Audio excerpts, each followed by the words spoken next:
मशहूर artist Henry माटिस और painter Auguste रेनायर गहरे दोस्त थे। जब उम्र के आखिरी 10 साल रेनायर शदीद बीमारी की वजह से घर तक महदूद होकर रह गया तो माटिस उससे रोज मिलने जाता।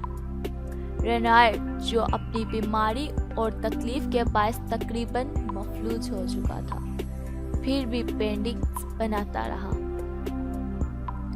एक रोज जब उसके दोस्त ने रेनायर को सख्त अजियत में होने के बावजूद अपनी कांपती उंगलियों के साथ ब्रश से स्ट्रोक्स लगाते हुए देखा तो बेख्तियार बोला, अगस्टे, जब तुम इतनी अजियत में हो तो फिर क्यों इतनी मेहनत से पेंट कर रहे हो?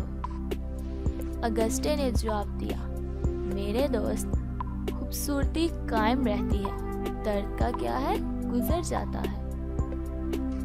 हैरत की बात है कि अगस्टे ने अपनी इस अजियत के आलम में अपनी बेहतरीन पेंटिंग्स बनाई।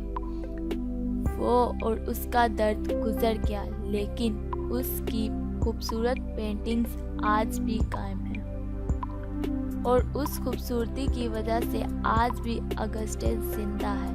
दर्द गुजर गया। ऐसे लोगों के मुतल्लिक इकबाल ने कहा है, फरिश्ता मौत का छूता है गो बदन तेरा, तेरे वजूद के मरकज से दूर रहता है, तेरे वजूद के मरकज से दूर रहता है।